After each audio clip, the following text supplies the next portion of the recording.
الشرك ظلمات بعضها فوق بعض.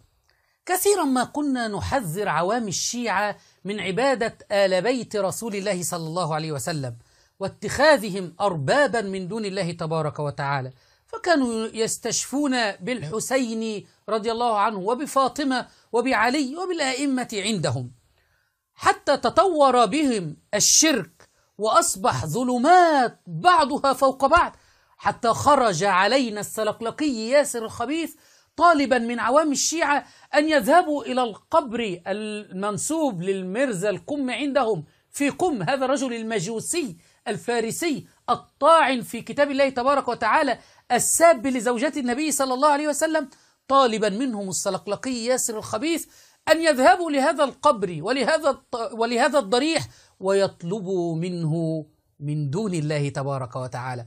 فبعد أن عبدوا آل بيت رسول الله صلى الله عليه وسلم تطور بهم الأمر الآن وبدأوا يعبدون هؤلاء الفرس المجوس. الميرزا القمي صاحب كرامات معروفة، تعرفونه هو مدفون في مقبرة شيخان المجاورة لحرم السيدة المعصومة صلوات الله عليها، وله هناك ضريح وقبة صغيرة، وأنا كم مرة قصدته وقضيت الحاجات.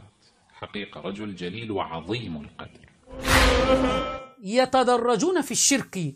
أولا اتخذوا آل بيت رسول الله صلى الله عليه وسلم وسطاء بينهم وبين الله، حتى تطور الأمر بعوام الشيعة الآن وبدأوا يأخذون العمائم والمراجع الفرس المجوس وسطاء بينهم وبين الله تبارك وتعالى، فعبدوهم من دون الله، عمائم مزيفة.